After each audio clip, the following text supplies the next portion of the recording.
Israel siaga maksimum. Peringatan keras AS soal ambisi bom nuklir rezim Iran. Timur Tengah kini berada dalam status siaga maksimum, bersiap menghadapi ledakan konflik yang paling menakutkan abad ini. Saat Donald Trump mengancam akan meratakan fasilitas nuklir Iran dengan serangan udara masif, sebuah dokumen rahasia bocor dari bawah reruntuhan Lebanon. Apakah ini awal dari runtuhnya rezim Teheran? Ataukah perang besar ini sengaja dirancang untuk menyeret kekuatan Tiongkok ke dalam medan laga? Israel kini berada dalam status siaga maksimum, mempersiapkan seluruh elemen tempurnya menghadapi kemungkinan pecahnya kembali konflik terbuka dengan Iran dalam waktu dekat.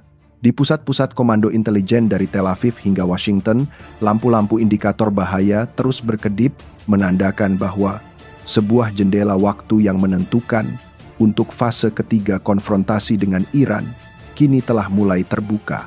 Situasi bergerak sangat cepat, mencekam, dan setiap pergerakan pasukan di lapangan dipantau secara ketat melalui citra satelit waktu nyata. Di Amerika Serikat, para pejabat keamanan tinggi terus mengeluarkan peringatan darurat bahwa Iran semakin mendekati ambang kemampuan krusial untuk memproduksi senjata nuklir operasional, sebuah garis merah yang jika dilanggar akan memicu perang skala penuh di seluruh kawasan. Di pusat kota Teheran, suasana tidak kalah tegang. Kompleks Pertahanan Islamic Revolutionary Guard Corps atau IRGC kini diselimuti kekhawatiran besar akan risiko datangnya gelombang serangan baru yang bisa menghancurkan instalasi strategis mereka. Untuk mengantisipasi skenario terburuk ini, Israel bersama sejumlah negara teluk dilaporkan tidak lagi tinggal diam. Mereka secara rahasia sedang menyiapkan opsi koordinasi militer taktis yang belum pernah terjadi sebelumnya. Konfrontasi yang sedang berlangsung saat ini bukan lagi sekadar persoalan teknis mengenai pengayaan uranium, melainkan telah menjelma menjadi refleksi dari persaingan strategis yang jauh lebih besar antara Amerika Serikat dan Tiongkok dalam memperebutkan kendali atas ekonomi global dan jalur energi internasional. Pada tanggal 15 Mei, ketegangan ini mendadak mencapai puncaknya ketika Presiden Amerika Serikat Donald Trump berbicara langsung dalam sebuah wawancara penting. Dengan nada bicara yang tegas dan penuh tekanan, Trump menyatakan bahwa kesabaran strategis Amerika Serikat terhadap tindakan Iran kini telah benar-benar menipis. Ia mengingatkan dunia bahwa Amerika Serikat memiliki rekam jejak keras dan pernah menyerang fasilitas nuklir Iran di masa lalu, sebuah peringatan bahwa Washington tidak akan ragu untuk kembali melancarkan serangan udara luar biasa jika Teheran nekat mengaktifkan kembali program nuklir militernya. Trump menegaskan bahwa langkah-langkah drastis tersebut diambil demi melindungi kepentingan vital para sekutu utamanya, yaitu Israel dan Arab Saudi. Setelah menyelesaikan kunjungan diplomatiknya di Beijing, Trump langsung terbang kembali ke Washington untuk memimpin langsung penanganan krisis Iran ini, sekaligus menindaklanjuti pembicaraan mendalam dengan Presiden Xi Jinping mengenai kemungkinan menekan Teheran dari sisi ekonomi. Merespons arahan langsung dari Washington, para pemimpin politik di Israel segera mengambil tindakan nyata. Mereka telah mengeluarkan perintah resmi kepada Israel Defense Forces atau IDF untuk bersiap menghadapi skenario paling ekstrim di mana Amerika Serikat memutuskan untuk melanjutkan operasi militer ofensif terhadap Iran. IDF kini diminta untuk memperbarui seluruh rencana respons taktis mereka, termasuk mengantisipasi kemungkinan Iran melakukan serangan balasan langsung menggunakan rudal-rudal jarak jauh yang menyasar wilayah kedaulatan Israel. Selain itu, lini pertahanan juga bersiap menghadapi kemungkinan diaktifkannya seluruh sekutu regional Iran di berbagai front, mulai dari milisi Hizbullah di Lebanon, kelompok milisi bersenjata di Irak, hingga pergerakan pasukan Houthi dari wilayah Yaman yang siap mengacaukan jalur pelayaran. Namun, di tengah gemuruh persiapan perang, jalur diplomatik secara paradoks masih terus berjalan di bawah bayang-bayang kerahasiaan. Iran dilaporkan terus berusaha membuka komunikasi dengan Amerika Serikat menggunakan jalur mediator melalui Pakistan dan Qatar, sebuah upaya untuk mencari celah gencatan senjata di berbagai front yang kini sedang membara. Meskipun berada dalam posisi tertekan, Teheran tetap mempertahankan sikap keras kepala mereka di meja perundingan.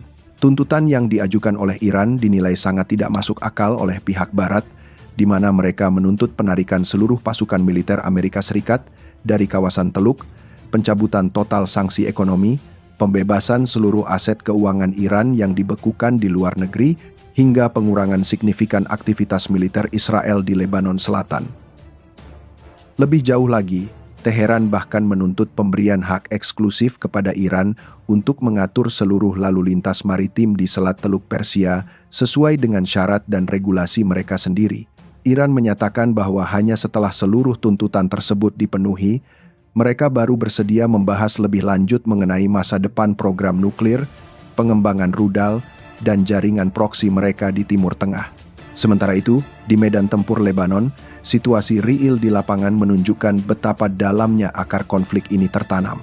Jurnalis perang mati Shoshani bergerak mengikuti pergerakan pasukan IDF hingga jauh ke wilayah selatan negara itu, mendokumentasikan secara visual betapa masifnya infrastruktur militer yang telah dibangun oleh Hizbullah.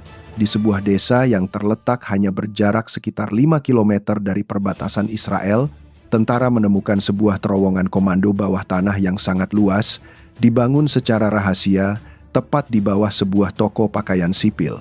Terowongan strategis ini berada sekitar 18 meter di bawah tanah, diperkuat dengan balok-balok baja kokoh, dan dilengkapi dengan generator listrik mandiri, sistem pendingin udara modern, gudang penyimpanan makanan berkapasitas besar, serta bunker persenjataan yang lengkap.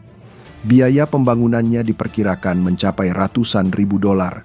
Sebuah investasi militer luar biasa yang membutuhkan waktu dan tenaga kerja yang tidak sedikit.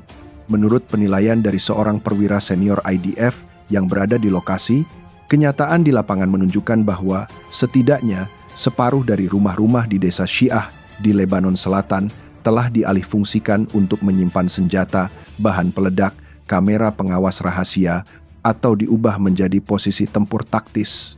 Atas dasar temuan intelijen inilah, IDF menilai bahwa satu-satunya cara untuk mencegah Hizbullah menggunakan kembali fasilitas ofensif tersebut adalah dengan melakukan penghancuran sistematis terhadap setiap bangunan yang telah diubah menjadi infrastruktur militer. Di samping ancaman bawah tanah, risiko dari serangan drone bunuh diri juga masih dianggap sebagai salah satu ancaman udara terbesar dan paling mematikan bagi pergerakan pasukan Israel di lapangan, serta bagi keselamatan komunitas sipil yang berada di bagian utara negara tersebut. Berdasarkan penilaian militer Israel, Hezbollah tetap memegang peranan yang sangat sentral dan tidak tergantikan dalam arsitektur strategi pertahanan luar negeri Iran.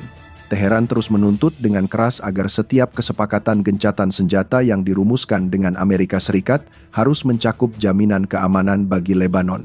Tujuan utama dari taktik ini adalah untuk memastikan Hizbullah memiliki kondisi yang cukup aman serta ruang napas untuk membangun kembali kekuatan militer mereka yang telah tergerus. Namun, dari sudut pandang Israel, kondisi ini sama sekali tidak dapat diterima.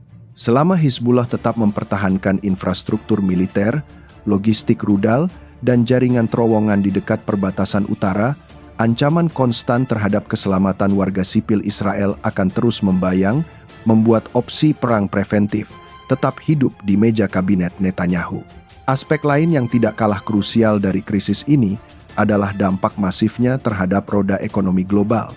Selat Hormuz, sebuah jalur pelayaran strategis yang mencatat volume pengangkutan luar biasa hingga mencapai sekitar 20 juta barel minyak dan produk minyak per hari, kini telah berubah menjadi titik panas militer yang paling dipantau di dunia.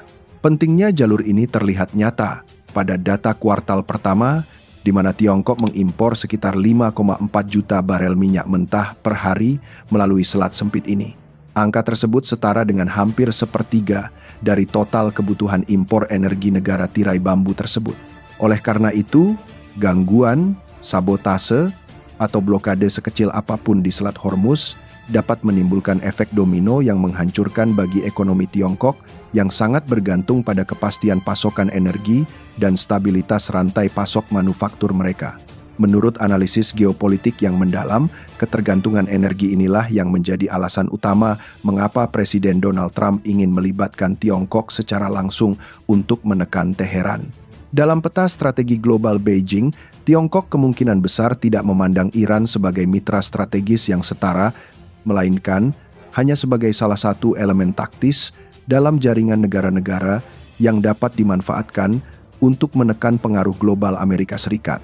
Jika Washington mampu menawarkan konsesi atau manfaat ekonomi dan teknologi yang jauh lebih besar, seperti pelonggaran tarif atau akses pasar Tiongkok, diprediksi bisa saja mengurangi dukungan diplomatik dan ekonominya kepada Iran.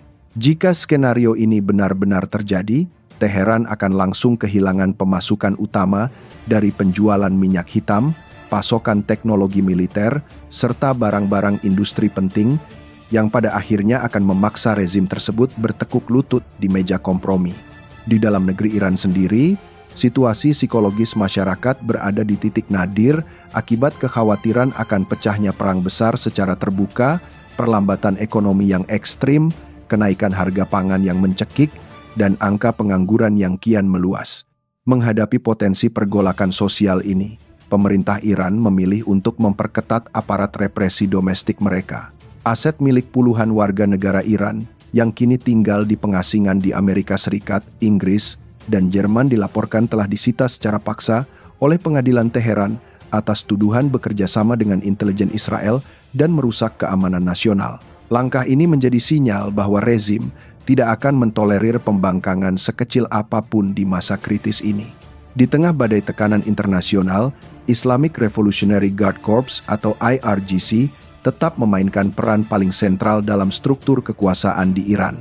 Organisasi elit ini bukan lagi sekadar kekuatan militer konvensional, melainkan sebuah gurita raksasa yang mengendalikan banyak sektor strategis, mulai dari intelijen domestik, media propaganda, sistem peradilan hukum, pengelolaan pelabuhan utama, hingga jaringan keuangan bawah tanah dan jalur penyelundupan logistik. Meskipun telah menjadi sasaran berbagai serangan udara presisi dan sanksi berlapis, IRGC secara struktural dinilai belum melemah secara signifikan. Mereka justru memanfaatkan tekanan militer eksternal dari Amerika Serikat dan Israel sebagai alat propaganda untuk memperkuat cengkeraman kekuasaan absolut mereka di dalam negeri.